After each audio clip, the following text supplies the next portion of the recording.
बादशाह आता है, उसका कपड़ा खरीदना चाहता है। कबीर कहता है मैं जुलाहा हूं और ये जो कपड़ा बुनता हूं अपनी मौज के लिए बुनता हूं। उसमें वो बेल बूटे बनाता है, श्रृंगार करता है, पहाड़ बनाता है, पेड़ बनाता है, मस्ती में बनाता है। बादशाह कहता है तुझे इतना पैसा अब तक किसी ने नहीं दिया होगा जितना मैं दे सकता हूं। उसने कहा मुझे तो पैसा चाहिए नहीं, मेरी तो मौज है, मैं उसके लिए बनाता हूं। राजा डराता है, वो कहता है अगर कबीर डराने से डर जाए और खुश करने से खुश हो जाए तो कबीर कैसा है। और राजा उसके सारे कपड़ों को फाड़ करके फेंक देता है। कबीर फिर सुई धागा लेकर के बैठता है और फिर उन सारे कपड़ों को वैसे वैसे बुनता चला जाता है।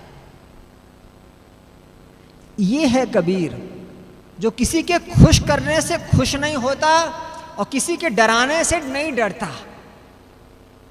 आचार्य हजारी प्रसाद द्विवेदी ने लिखा है कबीर एक दूसरी परंपरा के संत हैं।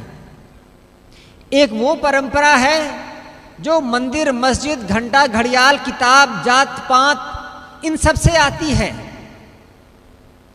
और कबीर उस परंपरा से आते हैं जहां पर घंटा घड़ियाल नहीं है, जहां पर मंदिर मूर्ति नहीं है, जहां पर कोई पुस्तक नहीं है, जहां पर कोई जाति आधारित ऊंच नीच नहीं है, आदमी है, बस इतना पर्याप्त है कबीर के लिए।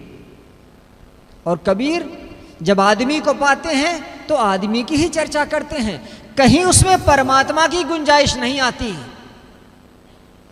भाई रे दुई जगदीश कहाँ ते आया, संतों देखत जग बौराना, अवधू कुदरत की गति न्यारी, बाबू ऐसो है संसार तिहारो, साधो ये मुर्दों का गांव, साधु है, बाबू है, अवधूत है, योगी है, इन सब की चर्चा करते हैं। एक लेखक ने लिखा है कि कबीर की वाणियों में लगभग 30 तरह के संबोधन पाए जाते हैं और ये सारे संबोधन आदमी के हैं, एक भी परमात्मा को नहीं।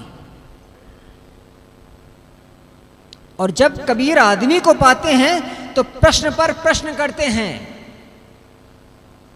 लिंडा हेस अमेरिका की एक लेखिका है, उसने लिखा है Kabir acts like a boxer. Kabir एक मुक्केबाज की तरह मुक्के पर मुक्का मारते हैं। जब वो प्रश्न करना शुरू करते हैं तो पंडित और मौलवी दोनों सिर पर पैर रख करके भाग जाते हैं। हिंदुस्तान का धर्म एक मरुस्थल जैसा है, यहां किसी को छाह नहीं है। और कबीर जैसे लोग एक दुर्घटना से पैदा हो जाते हैं। मैंने क्या कहा? कबीर जैसे लोग एक दुर्घटनावश पैदा हो जाते हैं। नहीं तो यह सिस्टम इस तरीके से डेवलप किया गया है, इस तरीके से बनाया गया है कि कबीर जैसी कोई दुर्घटना दोबारा ना होने पाए। अभी की जो सरकार है, वो जो सरकार का जोर है, आप देखते हैं कैसा है। चित्रकूट के एक अंधे साधु को इस देश का सबसे बड़ा साहित्य का सम्मान दिया गया। रामभद्राचार्य जी महाराज को साहित्य का सम्मान दिया गया, सबसे बड़ा साहित्य सम्मान। कोई लेखक नहीं मिला। एक ऐसे आदमी को सम्मान दे रहे हो जिसने कुछ नहीं लिखा, सिर्फ और सिर्फ कथा वाचन किया जीवन भर। सरकार ऐसे लोगों को प्रमोट कर रही है। अभी हमारे साहब कहते थे जाओ इनको सब कुछ दो और उसमें थोड़ा सा जहर अंधविश्वास का देते जाओ, कट्टरता का, हिंदूवाद का, ये थोड़ा थोड़ा रस चुआते जाओ। इनको बताते जाओ कि मुसलमानों ने मंदिरों के साथ क्या किया। कितनी बड़ी आबादी को मंदिरों में जाने की अनुमति थी आज से 70 साल पहले। गरीब आदमी का मंदिर गरीब होता था, अमीर आदमी का मंदिर अमीर होता था। अमीरों के मंदिरों को तोड़ा जाता था तो कोई गरीब नहीं बोलता था, क्योंकि उसको वहां जाने की अनुमति नहीं थी। सोमनाथ के मंदिर में 6 टन सोना लूटा गया। Can you imagine? आप सोच सकते हैं 6 टन सोना?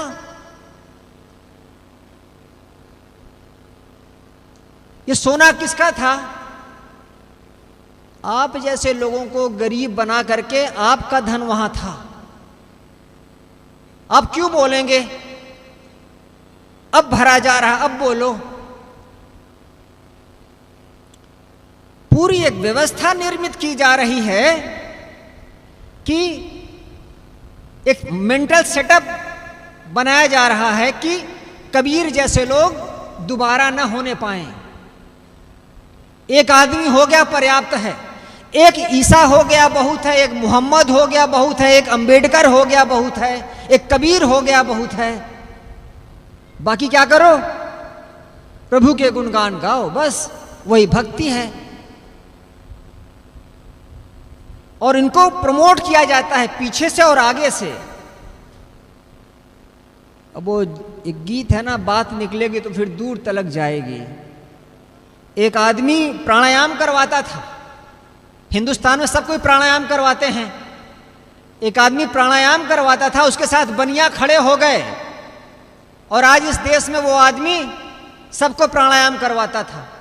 अब प्राणायाम छोड़ करके वो दवा बेच रहा है।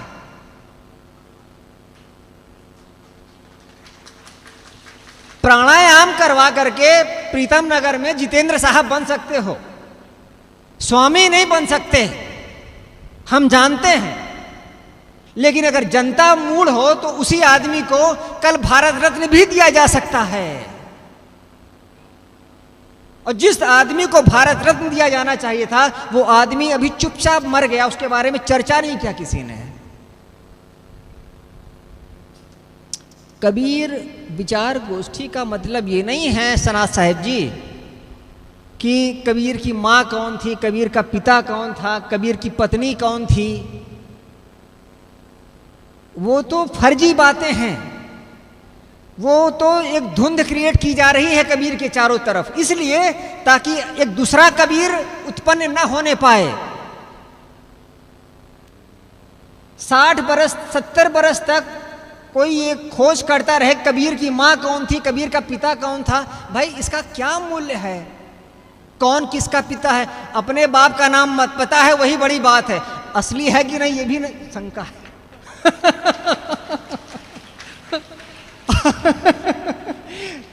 रजिस्टर में नाम कोई और पूछो मां से कोई और, उसके बारे में निर्णय नहीं है। और एक 600 साल पहले के आदमी के बारे में हम चर्चा करके समय बर्बाद करें?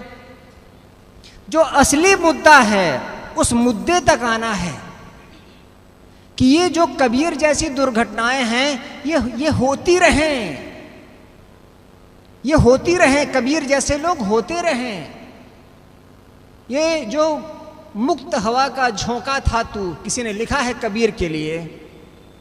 हम एक बार मैं यहां पर बैठा हुआ था तो एक संत ने कहा जब कबीर का नाम लो तो ये बोलो संत सम्राट सदगुरु कबीर साहिब, बिना इसके उनका नाम न लो। मैंने कहा बच्चा जब अपनी मां को बुलाता है तो मां ही कहता है मारे, और कुछ नहीं बोलता। सिर्फ और नाम में साहिब जोड़ दें, नाम में सदगुरु जोड़ दें, इससे कोई बड़ी बात नहीं होती।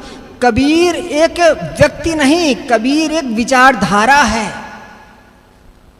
और सब लोग कबीर की चर्चा करते हैं, कबीर का नाम लिए बगैर भी। और कबीर की एक आवाज थी, डेमोक्रेसी, लोकतंत्र, सबके पास सब तरह का अधिकार हो। राजा बनना चाहो राजा बनो, पंडित बनना चाहो पंडित बनो, जुलाहा बनना चाहो जुलाहा बनो। यही कबीर 600 साल पहले कहते थे और यही हिंदुस्तान में आज की तारीख में हो रहा है।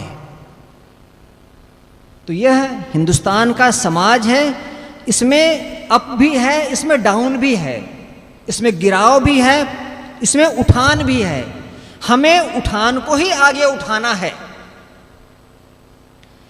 इस अवसर पर आपने मुझे अपनी बात कहने का अवसर दिया, आपको बहुत बहुत धन्यवाद। आप सभी को प्रणाम करते हुए मैं अपनी बात को यहीं पर विराम देता हूँ। हमारे साथी सम्मानीय श्री देवेंद्र साहब जी ने बहुत सुंदर बात कही कि कबीर दुर्घटना से पैदा हो गए, अब ऐसा कुछ क्रिएट किया जा रहा है कि वो दुर्घटना पुनः न हो। मैं कहूँ पिछलग्गू बन करके आप कबीर पैदा नहीं कर सकेंगे जब तक आपकी निष्पक्ष दृष्टि न होगी, जब तक आपकी होशपूर्ण दृष्टि न होगी, तब तक आप सही और गलत का विवेचन नहीं कर सकेंगे। और यही दृष्टि, यही आँख कबीर दे रहे हैं, तो कितने लोग उन्हीं को परमात्मा भगवान बना करके बैठा दिए।